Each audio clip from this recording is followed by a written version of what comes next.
Hello, everyone, and welcome to Capes, Cows, and Masks, the show where we uncover the world of soups and science fiction. And welcome to one of our deep dive episodes where we pick a topic or a discussion point and go deep into what it means for us and our guests. So I'm your host, as always, Jake Hart. I'm a podcaster, a sound designer, and a writer for Fresh Take Hub. And I'm joined by my fellow co-host. Hi there, the beautiful and amazing Tom Gapper here, your comic book shogun and staunch Capwolf campaigner. We're going to get that guy on the air. We're going to do it. Never going to let that die. So Nope. If you're a frequent listener of the show, you'll know that this podcast primarily focuses on movies and TV shows, centered around superheroes and cape shit, as we like to say in the show. So this episode, we thought we're going to go deep into the comic books themselves, the stuff that inspired the very things we see on our screen. And we'll be talking about our own experiences with comic books and also giving listeners out there who maybe want to get into comics but haven't yet our own sort of guide to starting to collect and read. So naturally for this show, we have to bring in our comic shogun, Tom, but we also have a very special guest who is fully immersed into the world of comics. Please welcome to the show a comic connoisseur, a content creator, an actor, and a cosplayer, Michael Ajih. Welcome, Michael. Hey, guys. You know what? I'm honored for the invite. Trust me, I'm real touched. I'm actually real excited because I've been listening to you guys for quite a while. So, yeah. Nice one. We really appreciate you listening to us, man. We hope you've been enjoying our show. And it was our mutual friend, Rob Ailing, who told us to get in touch. He was like, you guys gotta collab and do something. So here we are. And I thought, since you're the comic connoisseur, this would be the perfect show to bring you on and collaborate with our very own comic shogun, as Tom Gapper is the comic connoisseur on Capes, Cows, and Masks. He knows his stuff. I like that name, like comic shogun. I really like that name. It took weeks of peer reviews and like testing, and we finally landed on Shogun, and I'm glad we did. Just don't expect me to command an army of samurai IRL. I don't have the qualifications for that. I just don't.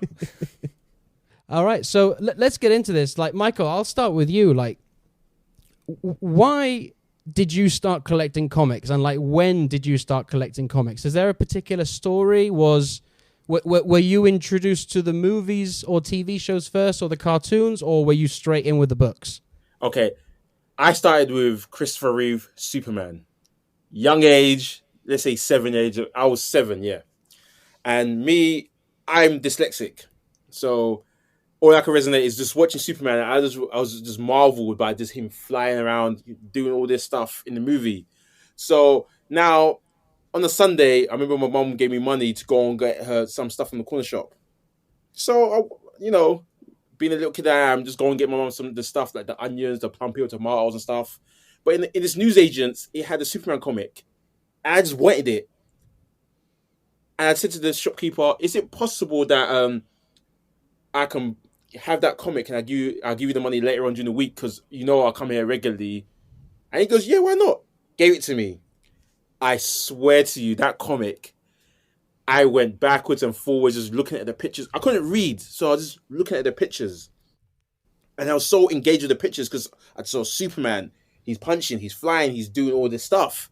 And it was just really engaging. I had to force myself to learn how to read so I understand what was going on in that comic book.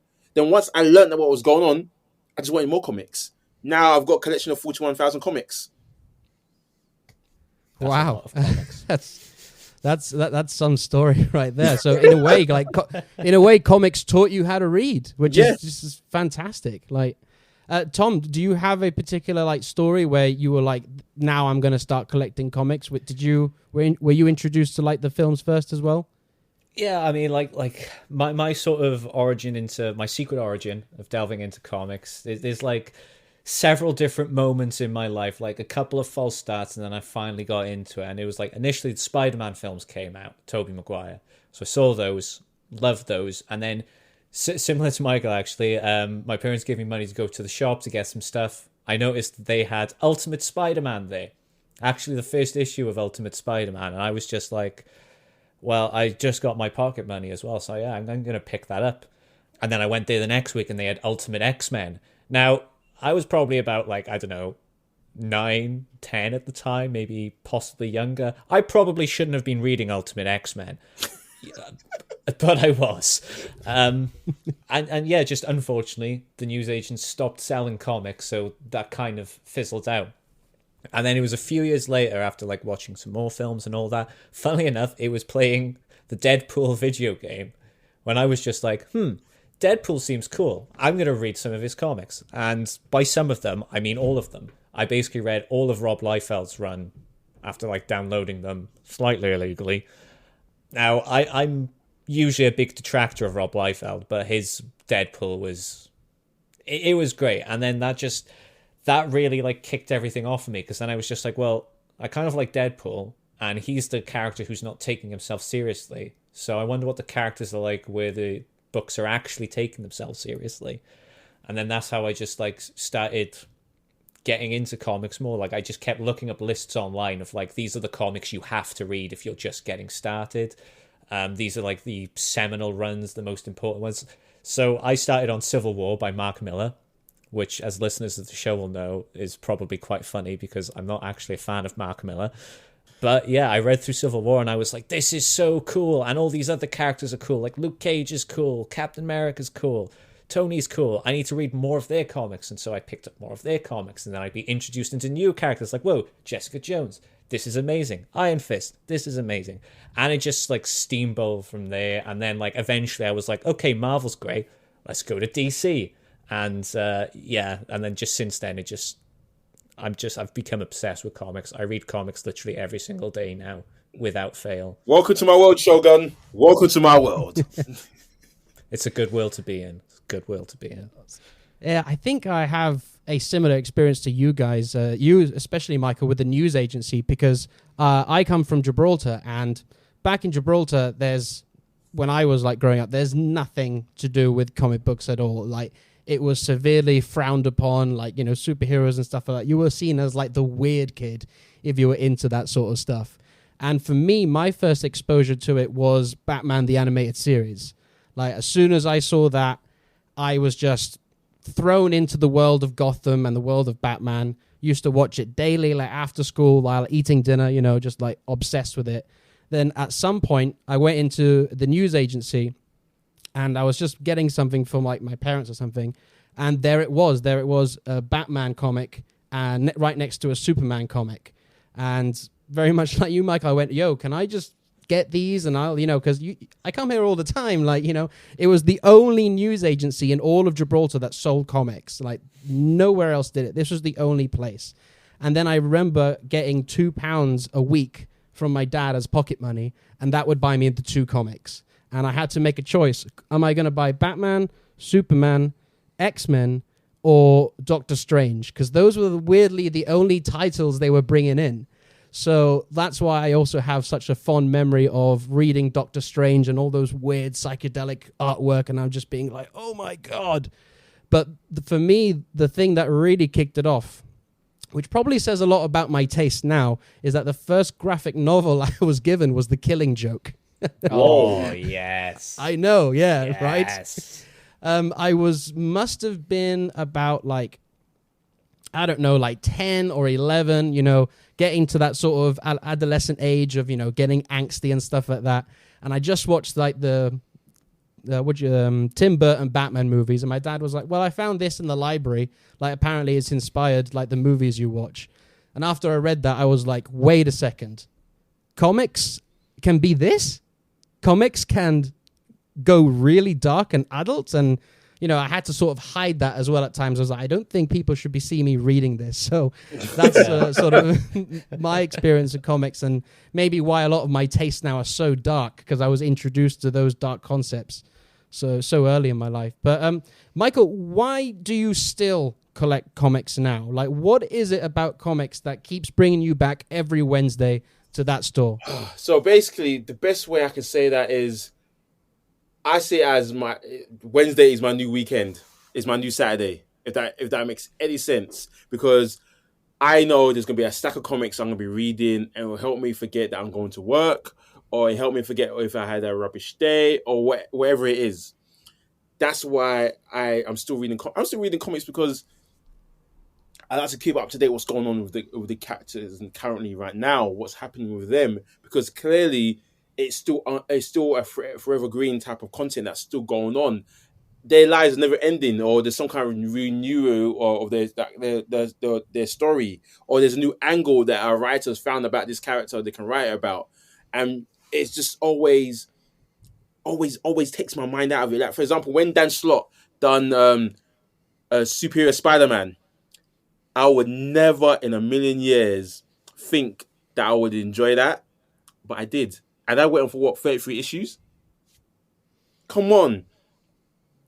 The fact that Doc Ock's in Peter Parker's body, and it's not like, oh, okay, next issue, Peter Parker's back. This went on for 33 whole issues. If that won't bring you back to reading comics, come on. I know a lot of people revolted against it, but that says a lot in itself. Oh, let's go back. Let's go way back. Let's talk about Flashpoint. That's another comic. When you read that, you think to yourself, whoa, that was in early 2010, late 2000, like early 2011. So that comic, Flash went back to save his mum and everything got distorted. Everything. Okay, let's go back a little bit further. Let's talk about Invincible, 2003.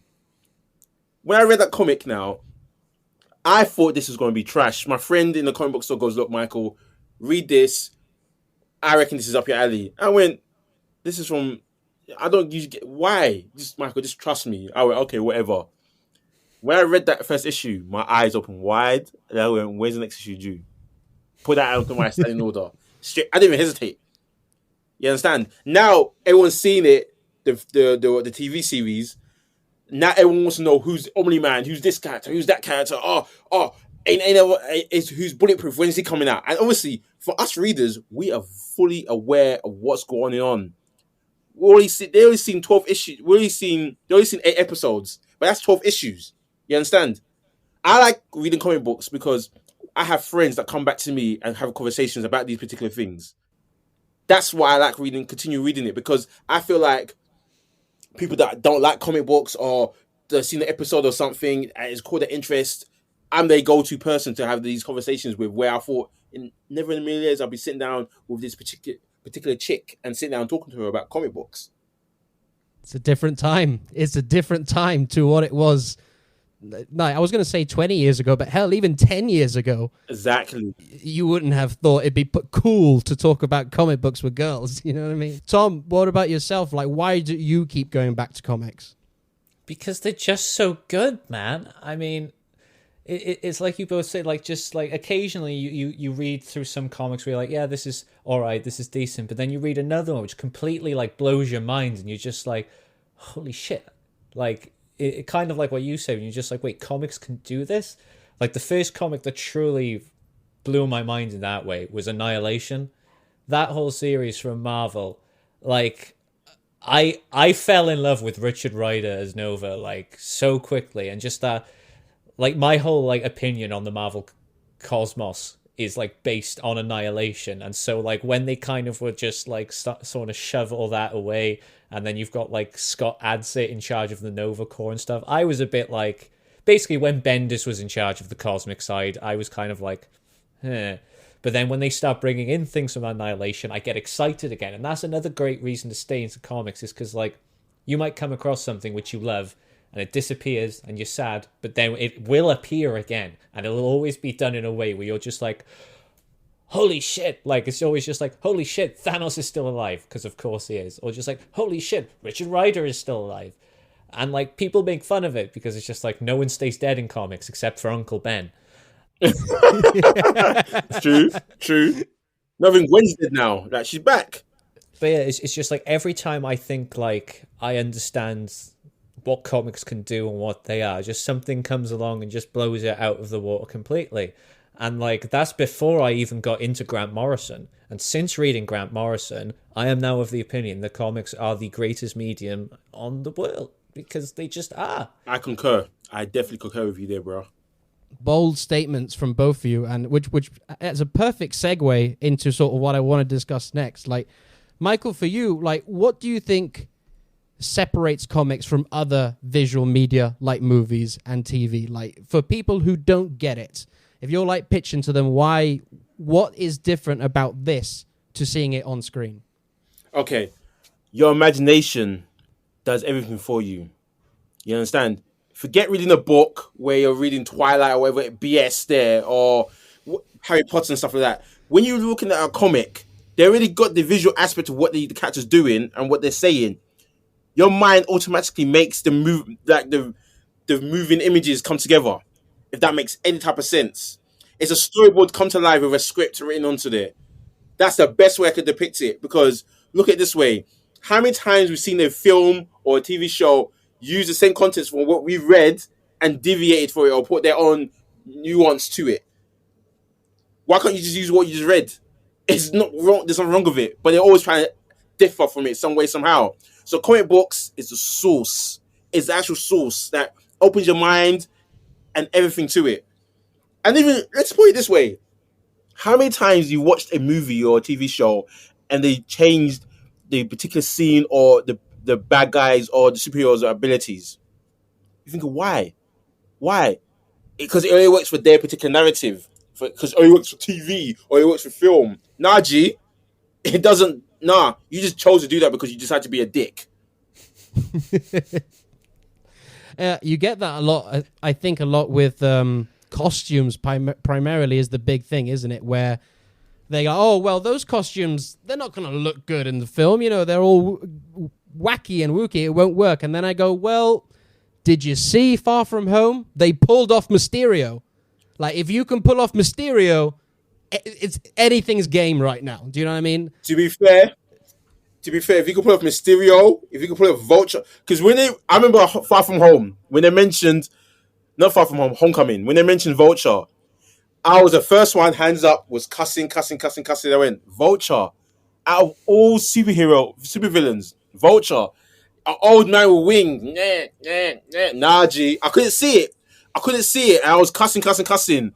Then I saw the artwork. Then I saw the trailer. And I said, God forgive me. That's all I said. Because I was wrong. And I was glad I stand corrected. But your point with the Mysterio segment there, yeah, Jake, you're fully right. Because Mysterio is like one of those far-fetched type of supervillains to pull off. And a guy with a fishbowl in his head. But they did it. And it was on Smash. And it's believable as well. That's the important thing. They made it somehow work, but I was like, fucking hell, great. Tom, what about you? What is your like experience of like, why do you maybe prefer the comics to like the movies or the TV experience? Well, it is kind of just like Michael said, is the fact that you've got the pictures there, so your mind just automatically fills in the gaps, and like you see the sound effects like written there, like snikt or bamf or thoom, but you hear them in your head rather than you just reading them out, and you can hear the noises, and it just adds to this whole thing, and basically you're just helping create this world almost. And it is just the fact that in comics you can do things that you simply cannot do in television, in film, or even just in regular books, like Animal Man by Grant Morrison. Oh, if you want to know why comics are superior to every other medium, read Animal Man by Grant Morrison, or read his Doom Patrol, or read Hickman's Fantastic Four or Hickman's Avengers, or read Ta-Nehisi Coates' Black Panther, or read pretty much any comic, to be honest. There's just like any Doctor Strange comic. There's just so much imagination put into these worlds and so much like love put into these characters.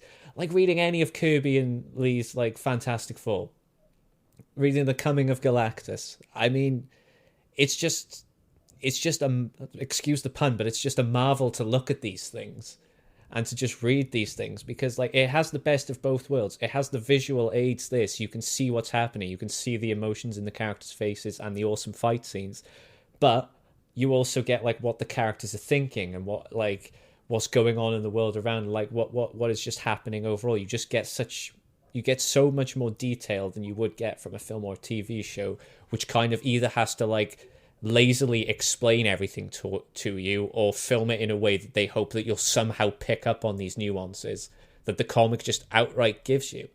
And it gives you a whole new appreciation for the characters. Like, You watch any film with, you're going to think he's a straight up villain. You read any comic with Doctor Doom in, and you're going to be like, okay, he's a bit of a dickhead, but he's way more than just a villain. He is so nuanced and so beautifully written over the years. Same with Black Adam in the DC, nuanced character that, like, sure, I mean, not in the Rock film, but in any other like project, you would just see Black Adam as like, oh, he's the villain, he's the big bad guy. But comics, it's just every character is more than what you think they are. Yeah, there's much more of a inner monologue to them. It's not just straight up, I'm the good guy. I'm here to do it. Like, I remember having an argument with my friends about Iron Man. This was like after Avengers has come out, the first Avengers movie came out, and I was saying to them, "Oh, they got Iron Man sick. Yeah, his armor. This and that." I go, guys, before 2008, you guys didn't even know who Iron Man fucking was. So don't come to me and say how sick he was and everything like that, where you don't know shit about him. Let's deep it. Name me at least 5 of his villains. If you can do that, then I'll take my word back. They could have just named one. And that was the Mandarin. The Mandarin. Oh, I go, why is that? Is that from the cartoon you guys watched back in the day in Fox Kids? Swine. It gets me angry every single time thinking about it. Oh, sorry. I had to get that off my chest. No, that's fine, man. That's fine. I think, yeah, Tom, you bring a great point that sometimes comics just do things that you can't replicate on screen. Like, this is a basic bitch sort of one, but Watchmen is the perfect example. Like, Watchmen is specifically designed to be a comic. Like, there's no other way of telling that story. Say what you want about the film, visually it looks like the comic, but what did people complain about? The changes from the comic. You're like, well, why did you change it? It's perfect as it is. And then so when Michael said, like, why are they changing things in the films and stuff like that, I think what Damon Lindelof did with the Watchmen TV series is probably the best approach of almost approaching this if you're going to adapt it. Don't adapt the original source material, build off it in a film or TV sort of experience in a different way rather than replicating it, because whatever's written has been written. It's like sort of set in stone. Why would you try to better that in a way if you're trying to adapt it? So it's sort of interesting stuff to think about. But then again, do you think sometimes the films and TV do better than the comics, Michael? Like, well, let's give you a perfect example. The Flash TV series. The Flash is my favorite superhero, and that's upset me. Because when they first started with that show, I went, okay, I'm going to give this a chance. And as it started first season, it just went up. And as the season ended, straight down. And it's still plummeting. It's crashed. Now it's going through the water. It's still sinking, but it's still continuing it. We are the Why? Flash. Oh, don't. It's nice to like Don't land that. Don't go there. Don't go there. It's usually me on the receiving end of that.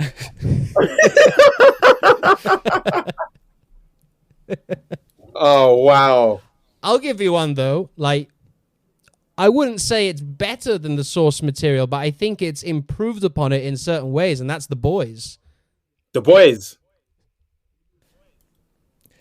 The comics are... Look, mate, the comics are fantastic, but I just think the TV series has turned that in a more nuanced way. It's not so much, you know... As graphic as it is and everything. Shogun, that's a good rating. I'll give you that. 72 issues over the weekend. I'll give you that one. That is 72 issues. 72!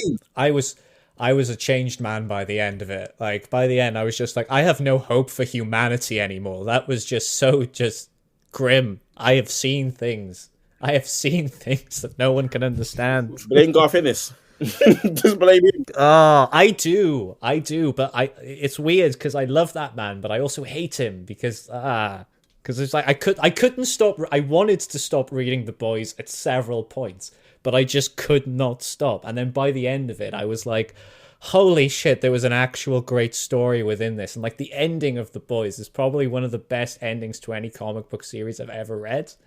Personally, like that's how much like it resonated with me. Like I don't want to spoil it just in case they adapt any of it. Oh, for the sorry. series. I was ready to go there. I was actually ready to go there, but yeah. Don't spoil it. Don't spoil it. Yeah.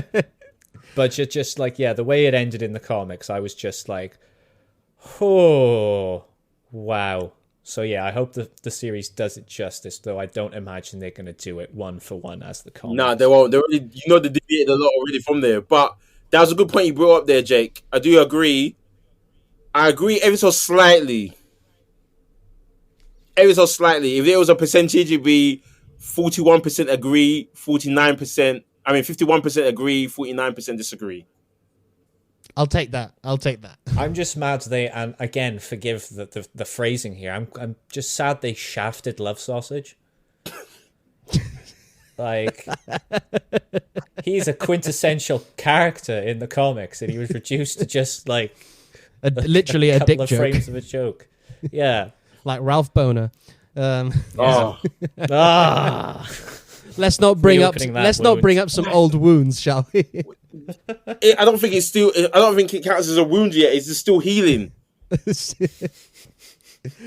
Right. So let's get into sort of why people should start and like how people should start getting into comics and stuff like that. Because I think I've noticed with a lot of people and like people who don't read comics but who like the movies and TV shows, I get a lot of the same sort of things. Like, oh, there's just so much out there, or it's very intimidating in certain sense because there's just a lot to read, or they don't know how to sort of act within the community and comic book stores. So I thought, let's sort of talk about it. And first of all, let's get some of the common misconceptions out the way. The first one I wanted to bring up is you don't have to start at issue number 1. Michael, do you wanna elaborate on that? Okay, so guys, I hope you all were listening. Be ready. So, for example, issue 28 of a particular comic came out. That may be a new story arc altogether, introducing you to the character that you already know or you're interested in, and it's world building again. So you don't need to backtrack to go forward. You just continue from where you started from. That's the best way I can explain that, because it is forever going on, but it's still something new. Like, let's say a day of your life, you don't know what's going to happen that particular day. You just woke up. Yeah, if that's the best way to explain it in a dumbed down version. I'm with that. Yeah? Shogun, you agree? Yeah, I agree with that. I also think what's really good, like when I started reading comics and maybe got like, I remember a lot of the comics, the early ones I had was like the 90s detective comics. So we were in like issues 600 and something, you know what I mean?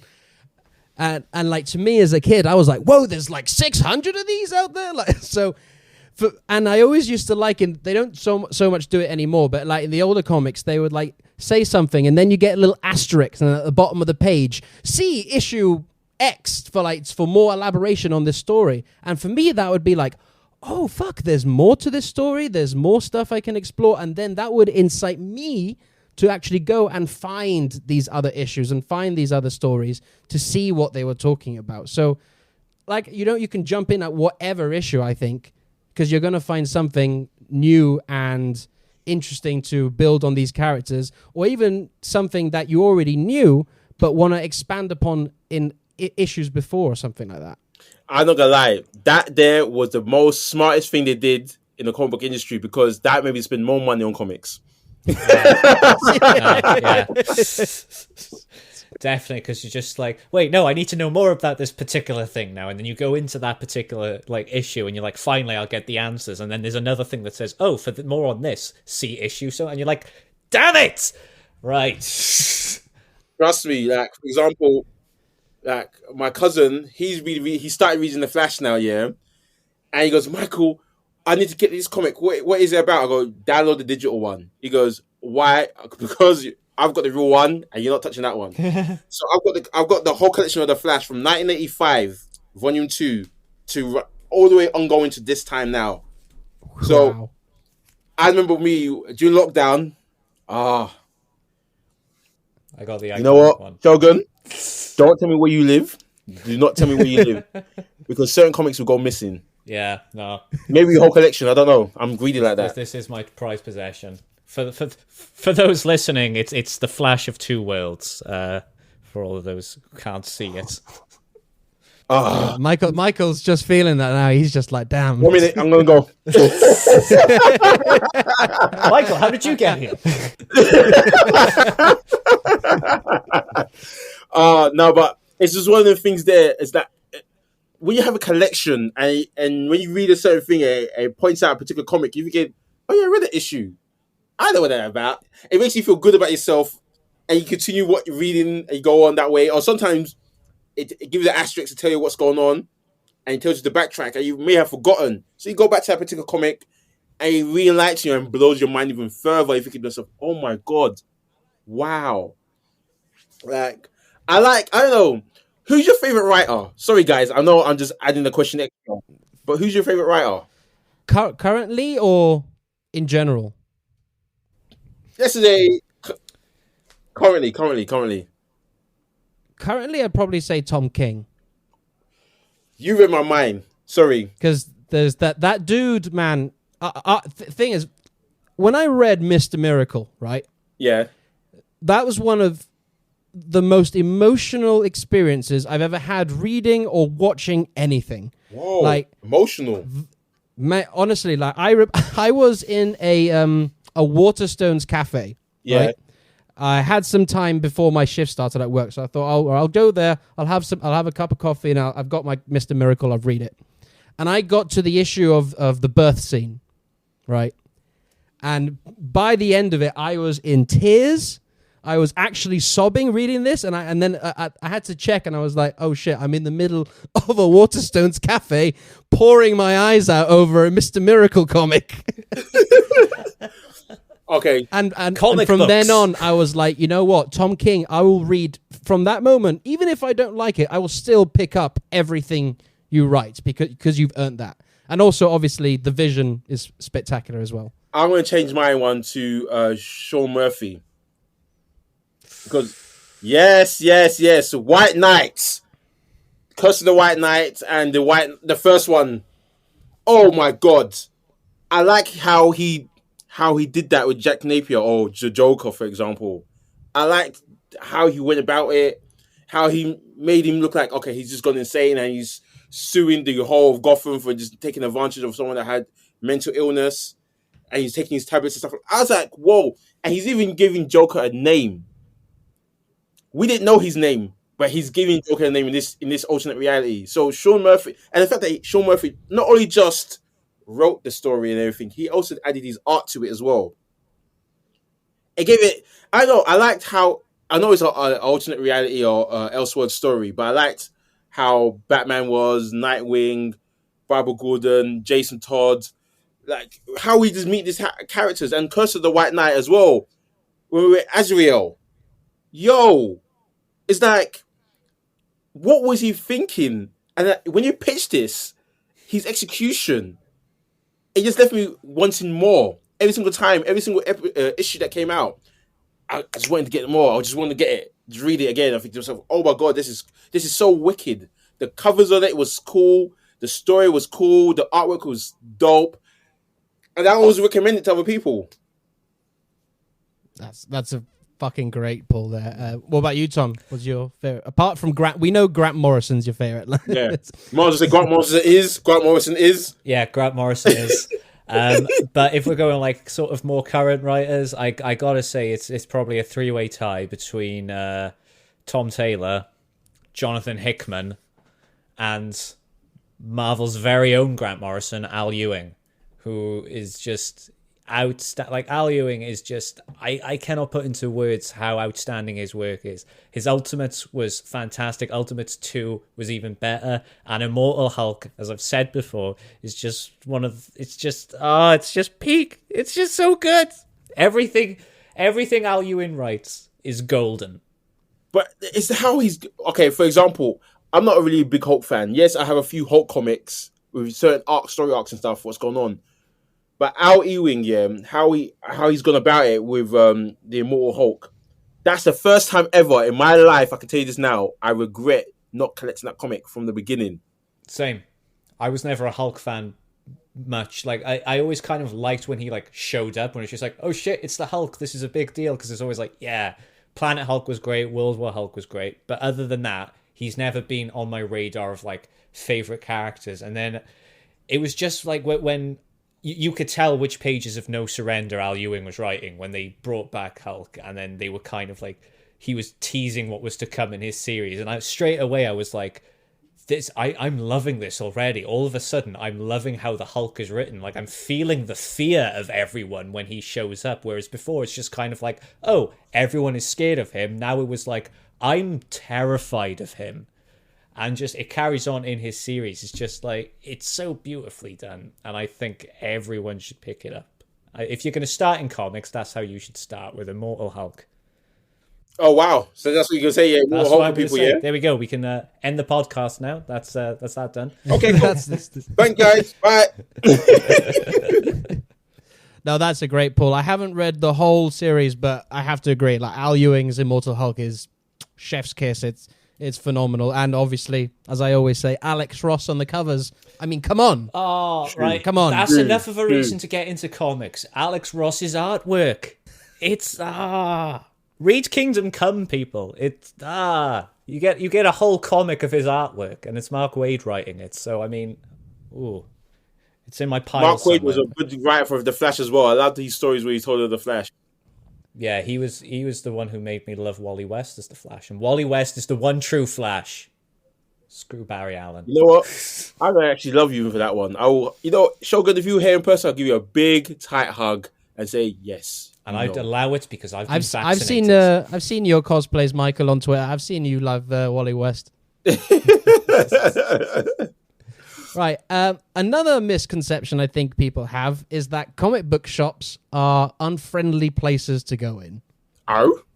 Like, I think there seems to be this misconception about, like, remember Comic Book Guy from The Simpsons? Of course. Yeah. How he was just like an ass and stuff like that. And I think like a lot of the public got that sort of idea that it's like, oh, you don't want to get, it's very snobbery and sort of they're all unfriendly. And I want to sort of put that thing to bed and say it is, well, like any retail store, you can get bad stores. But in my experience, on the whole, comic book stores are the most lovely, warm, friendly places I've ever been to, filled with just nerds like me after a great story. But Michael, what are your thoughts on like comic book stores and why the comic book stores are so important? Well, first of all, comic book stores are important because, let's say the younger generation now, at least they got somewhere to go and at least they know where to get their source of material from, as well as get the toys and other expensive items that are there, i.e. birthdays and Christmases.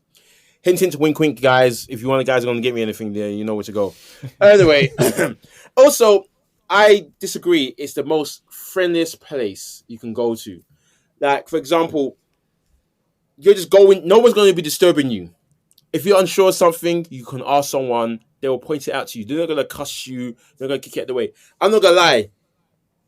When I've gone out to, let's say, central London, and I'm going to a restaurant with a particular girl at a time, and we're really early, I go, let's go for a little wander. I know what I'm doing.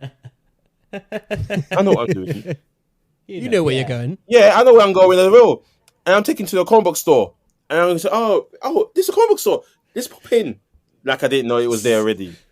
Walk in, and I'm showing them a world of that I'm exposing my world, and I'm gonna see how they take it in, and it gets them thinking, oh my god, and automatically their mind's already looking at all the particular stuff. They're picking it out, they're reading it, they're looking at it, and in my head they're thinking, I know what I'm doing. So I disagree with that conception.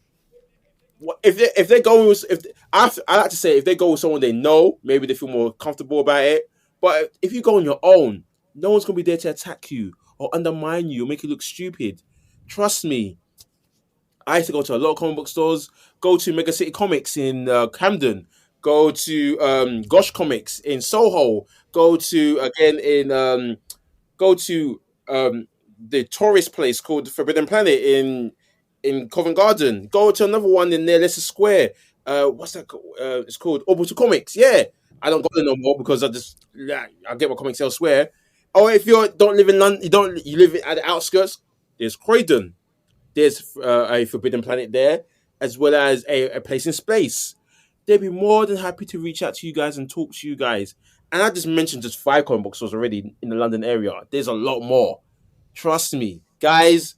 Go with your loved ones. Go with someone that you have that knows comics. If you want to, if you don't want to go on your own, you will not feel alone, or you won't feel like you've been attacked by anyone. It is heaven. Exactly. Like most people who read comics, they don't want, well, maybe movies, but like there doesn't seem to be a lot of gatekeeping. Like a lot of the time, people who already read comics want more people to be reading more comics. So they're going to be like, if you don't know what to get, they're going to be like, well, why don't you try this or this or this? They're not going to be like, what are you doing here? Get out, newbie. Like, they're going to be willing to help you find stuff that you might be interested in. And also, I think what's great about comic book stores and the staff there a lot of the time is they recommend stuff to me that I would never have thought of picking up on my own. And then through that, I've discovered a whole new comic that I never would have read and absolutely love. I get a lot of that with actually the more independent stuff. Like if they say, oh, check out this new Image line or whatever, I'm just, oh, fuck, okay, I'll read that. And then all of a sudden it becomes my favorite comic that I'm reading. So that's also a big advocate for me for comic book stores, that they introduce you to stuff you might not have thought you would have liked as well. Tom, what is sort of your experience with the comic book stores? Usually I just get super chatty with whoever is working there, just because like straight away. Usually if I go into a comic book store, I know what I'm like trying to get. So then usually I'll just be like, do you have this comic in? And they'll just be like, yeah, we've got this. And then like it just starts a conversation, and it is always very friendly. Like I've been to several stores in Cardiff, in Ponty, in Swansea as well. There's a couple of great stores down in Swansea. And just, I've had a good experience every time. And kind of like you guys say, me as the self-titled comic book shogun, if I was in a comic book store flipping through something and someone came up to me and was just like, oh, excuse me, I don't really know much about comics. This is really like my first time like picking anything up. And they like showed me a comic they were like thinking of picking up. I would be more than happy to like, not just like, I wouldn't just brush them off with a, oh yeah, that's good. I'd be more than happy to like take the time to like go in deep about it and just show them some other comics and be like, oh well, if you like this sort of thing, maybe you should try this, or maybe that's not for you and maybe you should go into something like this as well. Because like you said, Jake, I want more people to get into comics. I keep trying to get all my friends into comics. I keep giving them comics to like read and stuff, and just like, yeah. So I just think whilst there may be a couple of bad eggs out there and maybe one or two stores with like pricks working there or like going there, I think it's highly unlikely you're going to bump into them. I think they're just like an exception that proves the rule. Anywhere else you go, you're going to have a wonderful time. And I mean, you're going to be leaving with comics. So I mean, I don't see what the issue is. Don't see what's the problem. Hey, I didn't even. Wow. I'm just like so used to doing puns now that I'm doing them without realizing. That's great. I have ascended. But yeah, just support your local comic book stores. What are your sort of local ones, Tom? Well, there's a great little stall in Pontypridd Market, which sells like doesn't seem to have many of like the up to date comics, but it's great for just picking up some like. So I picked up some like 80s and 90s, like Doctor Strange there, and some Ghost Rider as well, which was really cool. There's obviously a Forbidden Planet in Cardiff. There's another comic book store that I forget the name of, but it's kind of like on the other side of Cardiff. Yes. Comic Guru, yeah, I've been in there a few times, and such an amazing collection of stuff in there, like way more than just like the Marvel DC stuff. I've picked up some really great stuff from there before. Yeah, so I got the X-Men God Loves Man Kills from the store in Newport. Oh fuck, you got God Loves Man Kills? Yeah, man. The what's your address again? Extended cut edition. Yeah. I just thought I was like, oh, the extended cut, I need that. So yeah, one of the greatest X-Men comics of all time, which is no big deal. Just basically anywhere you go, you're going to be able to find like at least 3 or 4 comic book stores, and they're all amazing, to be honest. I mean, yeah, just go find them. Go into your city, you'll find them just on the high streets. They have a very distinctive smell. They do. And yeah, just support your local comic book art stores. Pick up as many comics as you can, and then you can rub your friends' noses in the fact that you know more about Moon Knight than them when the new Moon Knight series comes out. You can get ahead of the game. Think how cool it will be for your friends to be like, teach us the ways of the Moon Knight. And also, I want to say to people, like, I understand nowadays comics can be quite expensive, especially certain issues. So don't also feel pressured to buy anything. Like, you buy what you can afford. And a lot of the time, what I've sort of transcended into now, I don't buy single issues as much. I tend to buy the trade paperbacks or the omnibuses or sort of like the big collections. Those sometimes can be a cheaper alternative if you want to sort of, spend a big splash at one go. You can get like 30, 40, 60 pounds, get some big omnibuses, and they're more bang for your buck per issue that way. So there's also that. Another sort of misconception I think people should get over is that comics are not just for superheroes, people. There is, this is the argument I have with a lot of people who say, oh, the superhero genre in film is killing film and all that. I'm like, no, you don't get it. You don't get it. Comic book is not a genre. It's not a style. It's not something that should be, this is how the structure of a comic book film or a comic book should be. A comic book is a medium. It is an experience. And in that experience, yes, you have superheroes, which are predominantly, at least 80% of the marketplace, I would say, with the big two pumping out. But you also have westerns, you have sci-fi, you have crime, you have weird sex adventures. You can have absolutely anything in comics that is not just superheroes. Michael, do you have anything else to say about that? Like any other sort of genres that people can explore within comics? Well, to be fair, before comic books started as all the murder mysteries and all the detectives, all that before the superheroes came out originally. So, and yeah, I agree with you. It's not just a genre. It's actually a medium. That's what it is. Like, a book is a medium. That's what it is. You know what I mean? Music is a medium. Comics is another medium in itself. So if someone's saying, "Oh yeah, the comic book genre is just too much now," Naji, what it is that they saw this in a comic book and now they will adapt it to a film. That's it. Same thing. Same. Horror is a genre. You understand? There's a difference there now. So when you're saying, I'm seeing too many horror films or zombie films, that's the genre of it because it's horror. Now, I don't understand how people can put superheroes as a genre because it comes from the medium of comics. So I get the misconception, idiots, but yeah. So do I. I always point to people to like the MCU as a perfect example. I go, well, The Winter Soldier's a political thriller. Ant-Man's a heist movie. Guardians is a space opera. They're not comic book films. Well, they are, but they're their own genre within being a comic book film. Chef kiss. Mwah. You're exactly right about that one. Right. So let's move on then to Michael. What are your sort of steps for starting into? Let's say I'm a newbie. I've come to you, oh gracious comic connoisseur. I am a young grasshopper. Please teach me the ways. What is the first sort of steps, in your opinion, of how to go about reading comics? Simple. Who's your favorite superhero? And start from there. Literally, that's it. It's as simple as that. I always ask them, who's your favorite superhero? Well, I'm really feeling this particular superhero.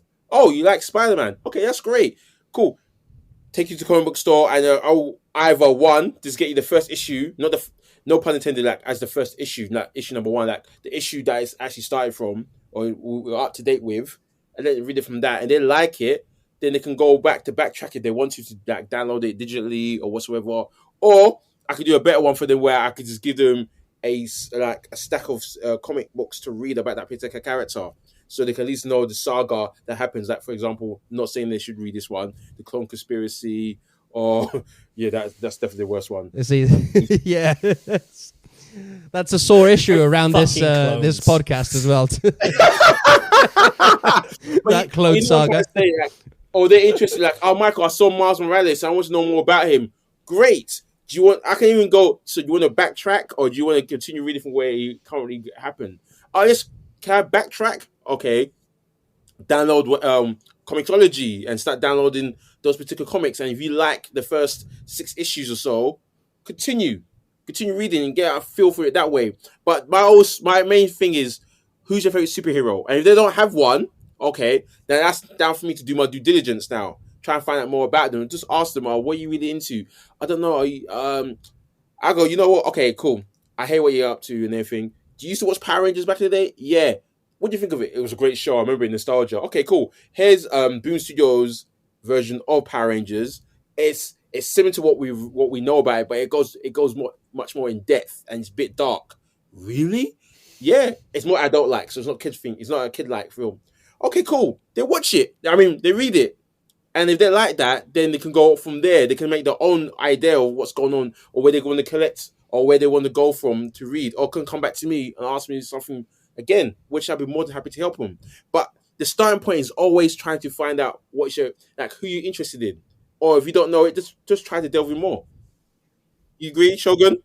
Oh yeah, no, that is like totally the way I look at it. Is like, if you know you have a favorite superhero, which at this point in time, thanks to the MCU, kind of thanks to DC and all that, yeah, everyone should be now like, if they don't have a favorite, they should at least be like, oh well, I found Black Widow kind of cool.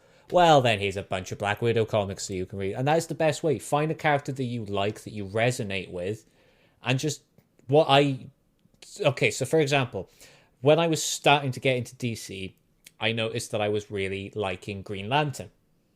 So I thought, right, I want to get into Green Lantern. How do I do this? So I just Googled online, best Green Lantern stories, best Green Lantern writers. And then I kind of just like cherry picked a few. So for example, I read Emerald Dawn, because that is like the post-crisis origin of Hal Jordan. So I read that, and Emerald Dawn 2, where it delves into his relationship with Sinestro a bit more, which I fucking love. Sinestro is one of the best DC villains. And then, like, I found out, yeah, Jeff Johns took over the character in 2005, and he kind of not so much reinvented the character, but he, like, recontextualized the Green Lantern history, and just, like, it was a good starting point for a novice to the Green Lantern lore. I read it, and I loved it straight away, just got so into it. Alongside that, then, because like I was reading that and enjoying it, and then I was told, you will also, if you're reading this run, you want to read Infinite Crisis, because it's got a lot of background in there. So I got into Infinite Crisis, and then through that, it's again just like, as you're reading more comics, you will find more characters that you love. You'll have like guest appearances from characters. You'll be like, oh, he seems cool, or she seems cool. I'm going to dive into that, and it's just, that's the best way to do it, really. Is like, don't think too much about like, oh, I need to read all of Marvel in chronological order, starting with like Marvel's issue 1. Like, if you're going on this journey into mystery, that was on purpose. You just pick a point, dive in, fill in the gaps yourself. If you come to the end of like an arc and you're like, I'm not really sure what happened to you, I feel like I needed more background information, get that background information, then reread that arc. Because it will be, that's the great thing about comics as well, is like, I can come back to Infinite Crisis constantly, because every time I come back to it, I have read more of the DC universe, and so there are things that before I'd be like, oh, I don't understand the big deal here. Then I come across it again after like learning more, and it's like, I understand why now that this is a huge deal, and I'm actually psyched for it, even though I knew this was coming because I've read it before. So I think that is just the best way, is just find what you resonate with and just spin off from there. I mean, maybe you read the comics and you're just like, no, I'm just going to stick to only reading Green Lantern comics. Maybe. The likelihood is you're just going to be like, who's the Question? I need to know more about him. Who's this? wait, there's a Batwoman? There's what? She's awesome. And what? Oh my God, there's another Question, and she's a woman now. This is awesome. And that is going to be what happens. And I think that is another reason why comics are so great, because you're constantly discovering things that you didn't think you'd love, but you actually do love. So yeah, I think that the best thing to do is just like take the plunge. Don't be too scared, too intimidated by everything, because you're never going to read everything. You only need to read enough to like understand what you want to understand. I call myself a comic connoisseur, and I haven't read everything. Yeah. I've not read everything, and I've tried. Like even I've really even tried. with your 41,000 comics, that's probably what, Tip of the maybe iceberg. 2% of every collection in the world. Thank you. Exactly. It's nuts because I like that because some people do think, oh, do I have to start from all this in the beginning of here? I think to myself, why would you think that? Because for them, that's how it makes sense. But it's not like that. And when you break it down to them, they go, oh, I always say to some people as well, when you watch a Batman film, that film is not connected. It's connected to the second one, to the first one, but you still watch the second one and you go on from there. Because I remember me, I was dating one Australian girl, and she loved The Dark Knight. I went, oh wow! So do you remember in Batman Begins? She goes, I never watched that. I went, what? How? For me, it didn't make sense how you could skip Batman Begins but go straight into The Dark Knight. But for her, she just only knew The Dark Knight. That was wicked, and that was. She didn't even watch the third one. She just watched the Dark Knight. That was it. And I went to myself, okay. So when I explained to her when about comics now, I go, look, just how you watch The Dark Knight, but you didn't watch Batman Begin or The Dark Knight Rises, it makes sense. You can continue from where that comic starts from and go on further from there. If you want to go back, just how you guys have said, go back, research more, do due diligence, but that's down to you. But most people just think, oh, I had to start from issue 1 back in 1941 or whatever, and read it from all there to make sense of it all. But nah, G, you don't have to. I've done that. I don't know why, but I did it. But yeah. I just think, like, especially if you're starting a DC, just start from the post-Crisis on Infinite Earths world, because it's just nice and cohesive then. Because it is like a fresh start. DC is really nice like that, more so than Marvel. DC will literally destroy their universes so they can start afresh, so that like they can bring in new fans, and you can just be like, oh, I understand now. How many times did they destroy the universe now? About 5? 6 or 7, I think. See? Yeah. No, in Crisis, how many times did they destroy the universe, like, for them to restart all over again? Yeah, well, there was like the original like Crisis on 2 Earths, and then just various crises that teamed up the JSA and JLA. Then there's Crisis on Infinite Earths. Then there was 0 Hour Crisis in Time, Infinite Crisis, Final Crisis, Heroes in Crisis. A lot of crisis going on in DC. Heroes in Crisis. Don't read Heroes in Crisis. They did my man Wally dirty. He's still sore about that one. They ruined Wally West. Yeah, like you guys said, I also think I would ask people, like, what type of books do you read? What type of movies do you watch? What type of TV shows do you watch? And like we were saying, it's not just about superheroes. And someone said, oh, you know what? I really like my Netflix true crime, sort of stuff. And you go, well, here's Ed Brubaker's Criminal. You're going to fucking love this. And that's nothing to do with superheroes at all. That is a pure crime noir story. You're in and out, and it's phenomenal. And as well, I'd point out to like Sin City or something like that.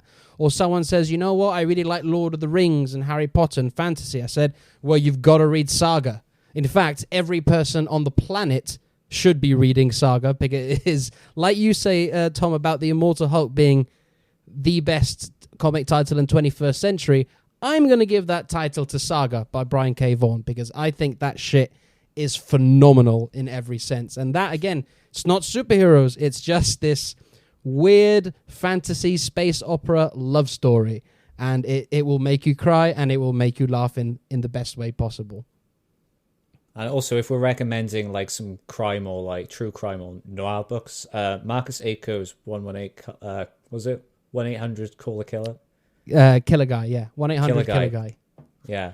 Pick up that. That's really awesome. And the rest of his Culver City Chronicles as they come out. And, as we said earlier, like, comics can be expensive. And, like, now more than ever, especially, like, those single issues, I'm like, what? £4 for a single issue? Like when I started, they were, like, 75p to £1 when I started collecting. And I'm like, this is getting out of hand. So the best thing I can think you do now is that if you're strapped for cash and you want to get into comics but you don't have the finances, I think your best place is your local library now. Like, back when I was a kid, we didn't have comics in libraries. That was like, what? No, you that's not a thing. Libraries are a place for educational books, literature, that sort of thing. But now it's a completely different world with, the popularity of comic books and superheroes. Most of your local libraries will have a huge selection of comics that you can just rents out for free. And in fact, if you're looking for something and they haven't got it, they'll likely order it in for you and add it to their collection of comics. So I think that is one of the best things libraries have done recently, is add this huge collection of comics and graphic novels to them so people can check them out for free.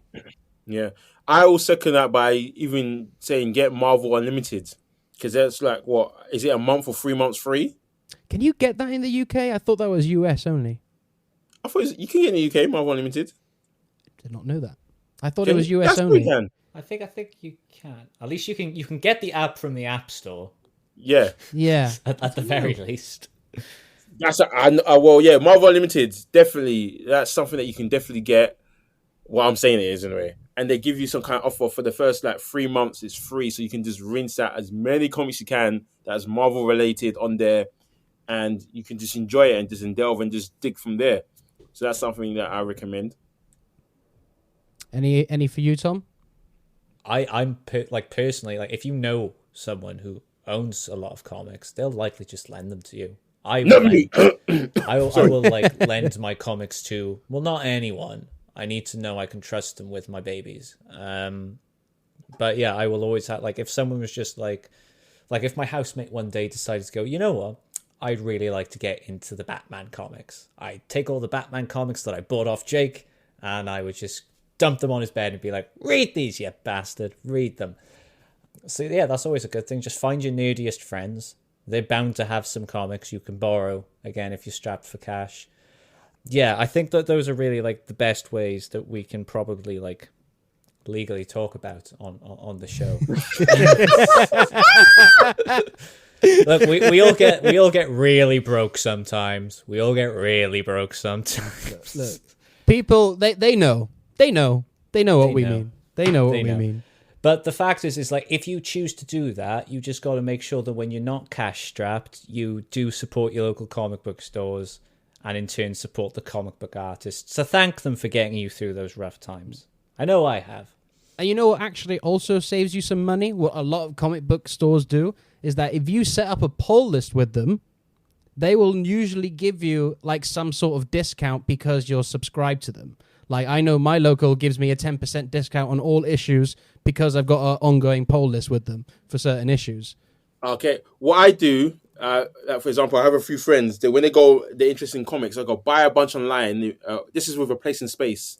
If you buy over 5 or 5 or more, you get 25% off.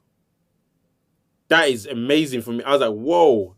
But I got a standing order with that particular company. And yeah, your local comic book store guys, support them. They give you a nice discount. And yeah, I can't go wrong with that. Jake, Tom, you guys are definitely right about that. Local comic book store. Support them. Or else Shogun will show you something. And you don't want me to come around your house because I'm going to represent you. And it would be very inconvenient. I'll probably take your chargers. So you can't charge nothing. Oh, man. That's brutal. Imagine waking up, your alarm doesn't go off. You can't wake up because your alarm won't go off. Your charger's gone. It's just gone. I'd be very inconvenient. I just steal all the plugs in your house. Just steal them all. Wow. So I was just going to threaten to beat the shit out of them. No, that's boring. That's boring, man. You got to fuck with their minds, bro. Mm-hmm. All right, so before we get out of here, Mike, can you recommend 3 things people should read? And I'm going to make it interesting. So 1 has to be a current ongoing series. Yeah. 2 has to be a graphic novel, so a solo story. Okay. And 3 can be maybe what's a character that people should be reading that people are sleeping on. So there you go. Those are your 3 there. Okay. Ongoing series, I'm going to recommend Something Killing the Children from Boom Studios. That there, oh my God. I can't, I don't want to ruin it, but put it this way, yeah. The title says enough in itself. Leave it as that. Graphic novel. You just threw me right in there, the graphic novel. Because, okay, graphic novel. I will choose... It has to go to Killing Joke. I always go to Killing Joke. It's because the way it tells a story of the origin of the Joker in this particular way and how it is, even though that's not the truth. That's one. Well, again, it ties into another story of the three Jokers. I like how it is and how it even ends. And okay, now you got one for interesting character. I would say Etrigan, but he has got enough comics for him there, and they've quite okay. Let me think of an interesting character. Or maybe not necessarily a character or a series or something else that people one that people are sleeping on. But whilst he's thinking on that, because he mentioned Etrigan, I'm just going to say, if you want to be a comic book fan, you should know the works of Etrigan. There. Had to be done. Fuck. Okay, a comic that people are sleeping on. I will say, I'll go for Power Rangers. I know it sounds corny and cheesy because it's a kid's show, but my God, what happens in the comics? Again, Boom Studios, they're doing their job. It is dark, it's phenomenal, and you see certain backstories about particular characters that you didn't think, like Rita Repulsa, even Zordon, and even an alternate version of the Green Ranger, or Lord Dracon, which is basically an evil version of the Green Ranger and the White Ranger combined. Like, who thinks of these things? But it's so dope of a story. I know it's a bit far-fetched and fantasy-like sometimes, but I don't hear people talk about that story enough. But Something is Killing the Children, definitely. Batman the Killing Joke, definitely. And the Mighty Morphin Power Rangers, or it's now called Power Rangers. And also there's another one called Mighty Morphin, definitely by Boom Studios. All great pulls there. Tom, what about yours? Ooh, now this is definitely going to be a tough one now. Okay, so for ongoing series, I know which one you're going to pick. Do you? Do you though? If you don't pick it, I'll be surprised. Okay. I feel like I'm going to have to surprise you now. I'm going to go well, I don't know actually, because this might be the one you're thinking of. But I'm going to say for best ongoing at the moment, Many Deaths of Layla Starr from Boom Studios. Oh, yes. You've mentioned that in the show a couple of times. Boom Studios are doing the thing. They really are. Like, I'm loving Boom Studios at the moment. Everyone support Boom Studios. They're amazing. Best graphic novel. That's a difficult one. I know. That's why I had to keep it original. You can go for a classic if you want, Tom. Like one that's it's like I'm trying to think of like, does this class as a graphic novel, or was it like a bunch of issues that I just have as like an omnibus thing? Which is, well, what is it? Because omnibuses don't necessarily equate to a graphic novel. I know, but right? You can have like issues that are compiled into a graphic novel. You know what? I'm going to go for this. It might technically be cheating, but I don't think you're going to disagree with me on it, and that's All-Star Superman.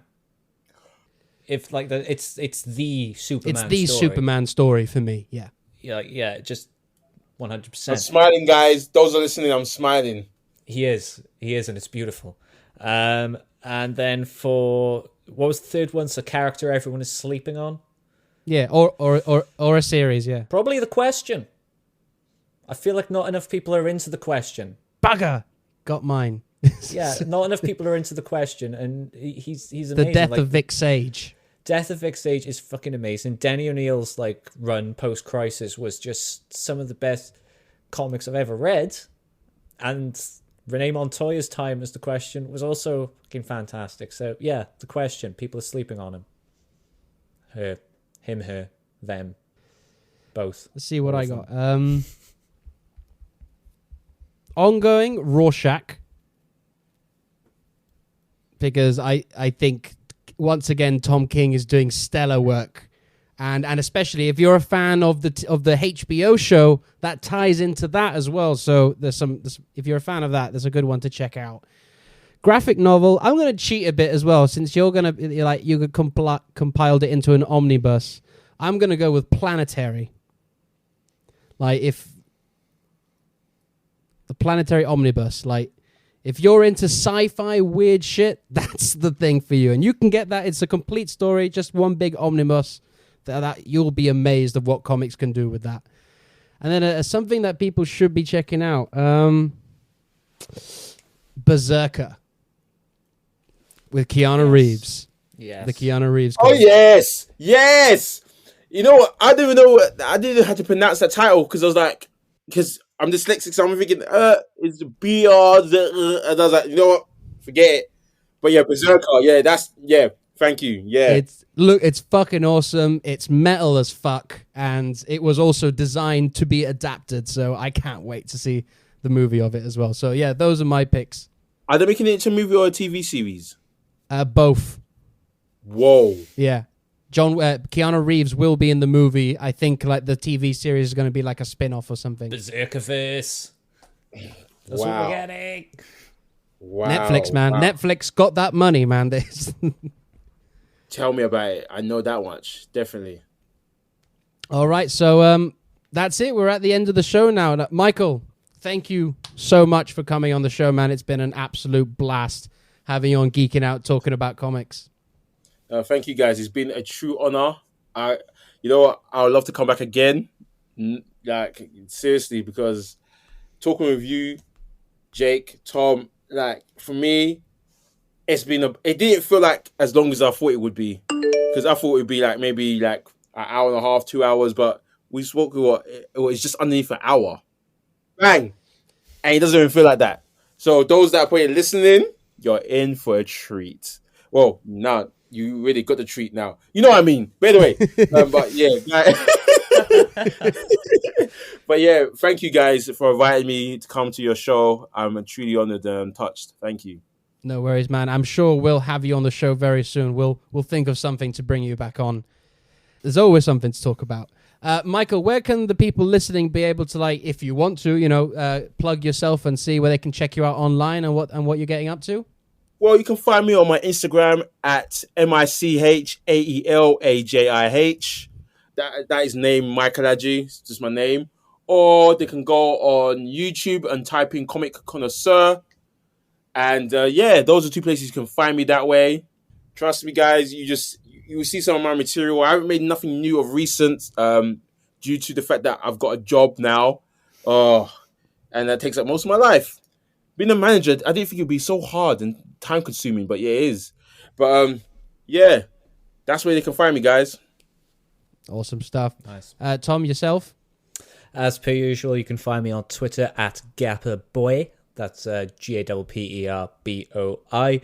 Where at the moment it is just mostly taken up of me sharing screenshots from my Mass Effect Legendary Edition playthrough because I'm just so happy the Legendary Edition is here. But then once that's done, I will go back to posting about comics, and I'm sure I'll find something new to hopelessly campaign for. Capwolf is not happening, but there could be something in the future. Tweet me your new campaigns. Tweet me something ridiculous you want to see in the MCU, and I will do my damnedest to make it happen. He wants Capwolf, Michael. I want Capwolf. MCU to bring in the Capwolf. They can still do it. They could, and they should. He was hoping for it in The Falcon and the Winter Soldier. He was like, give me Capwolf. It would have been Well, so you never funny. know, because with Loki, alternate realities and time and space and everything, you never know. That show, mate, that show is anyone's game, that show. Anything can happen in that show, I think. It's looking promising. But I don't want to get my hopes up too high just in case they break my heart. Let's fingers crossed. So, same for me as well. You can find me on Twitter at SweatyJake, and I'm also on Letterboxd at JakeHart, so get all my hot film takes right over there. And as for the show, you can find and follow us on Twitter at Capes, Cows, Masks, and we're also on Facebook at Capes, Cows, and Masks. And if you're using Anchor, Spotify, or Apple, give us a subscribe, give us a follow, and if you're on Apple, especially leave us a rating and a review, as it all helps us go up in the rankings. But the best thing you can do, like we were talking about recommending comics, you can do the same with this podcast. Recommend us to all your geeky friends, and let's keep expanding the family of Capes, Cows, and Masks. So, thank you for listening, everyone. We'll see you all very soon. Bye-bye now.